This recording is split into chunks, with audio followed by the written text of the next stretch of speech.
তীরে এসে তরি ডোবার মতো অবস্থা। তো এটা একটু বুঝিয়ে বলে যে তীরে এসে তরি ডোবে, এটা মানে কার বলি আমরা, মানে মাঝে যখন নৌকা বেয়ে কিনারায় বা তীরে উঠে যাবে তখনই কিন্তু নৌকাটা ডুবে যায়। মানে কোনো কিছু কষ্ট করে আনার পরে যখন সেটা থেকে আপনি ভালো কিছু নিতে যাবেন তার আগে সেটা শেষ হয়ে যাবে, মানে আপনার সমস্ত পরিশ্রমই কিন্তু বৃথা গেল। তো আমার তীরে এসে তরি ডোবার মতো অবস্থা, এটা কেন বললাম সেটাও বলছি। আপনারা যারা আমার রেগুলার ভিডিও দেখেন হয়তো বা তারা জানেন যে আমার ক্ষেত আছে, এদিকে চাষি আলু, ওল আছে কিছু, আর কচুরমুখী লাগানো। তো আমি কিন্তু এত দিন পর্যন্ত যে পরিশ্রম, টাকা পয়সা, এর পিছনে শ্রম ব্যয় বলেন সব কিছু যে খরচ করে আসছি, আর এখন যে প্রবল বৃষ্টির কারণে আমি না পারছি কোনো কিছু সার প্রয়োগ করতে, ঠিক মতো না পারছি কোনো কিছু করতে। আর ইতিমধ্যে দেখতে পাচ্ছেন যে গাছের ডগাগুলো কিন্তু পচা ধরে গেছে। মানে এরকম যদি বৃষ্টি চলতে থাকে কতদিন কী হবে বলতে পারছি না।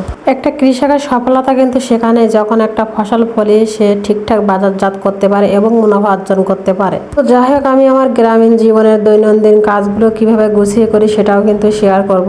আর প্রথমে দেখতে পেলেন যে আমি আমার হাঁসগুলো খেতে দিয়েছিলাম, তো সেইখান থেকে কিন্তু খেতে দেখাই দিলাম কিছু অংশ যে কি অবস্থা। আর তারপরে তরকারিগুলো কেটে কুটে আসছে ছাদের উপরে কাপড়গুলো তুলতে। কাল যে কাপড়গুলো কাছাকাছি করেছিলাম সেইগুলো কিন্তু রোদে শুকাতে পারেনি, তো সকালবেলা রোদে শুকায় নিয়ে কিন্তু কাপড়গুলো তুলে নিয়ে আসছে। আর তারপরে কিন্তু ঘরের ভিতরে চলে আসছে বিছানা ঠিক করতে। আর কালকে যে কাজগুলো আমার একটু বাকি রয়ে গেছিলো, বালিশগুলো রোদ দেওয়া, তো সেগুলোর কাজটা কিন্তু আজকে আমি করে নেব। তো ঘরের ভিতরে বিছানা ঠিক করতে পারবো কিনা বলতে পারছি না। আজকে ইরা কী হারে দুষ্টুমি শুরু করছে দেখেন, মানে ও বুঝতে পারছে যে আজকে আমাকে কোনো কাজই করতে দেবে না। তো যাই হোক, আমি যেটুকু পারলাম খাটটা ঠিক করে নিলাম আর বাকিটা ওইভাবে রেখেই দিলাম, কারণ উনি যখন জেদ করছে তখন তো জেদ করবে, ও কাজ আমার আর হবে না আজকে বুঝতে পারছি। আর উনি এখন কোথায় যাবেও না।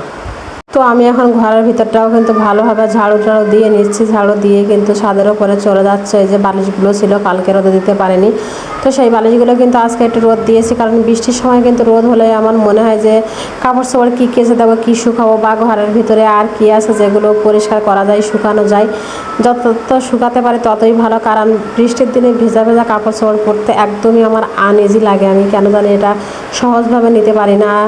মাঝে মাঝে আমার এমনও দিন যায় যে সে কাপড়গুলো তুলে এনে কিন্তু আমার ইস্ত্রি করতে হয়, যে একটু গরম হলে মনে হয় ভালো হয়। তো যাই হোক, কাপড়গুলো তুলে এনে কিন্তু ঘরে রেখে আসলাম, এসে কিন্তু রান্না করতে চলে আসলাম বাইরে যেহেতু রান্না করি বৃষ্টির জন্য কিন্তু সবসময় রান্নাটা আমি চুলায় দেখাতে পারি না।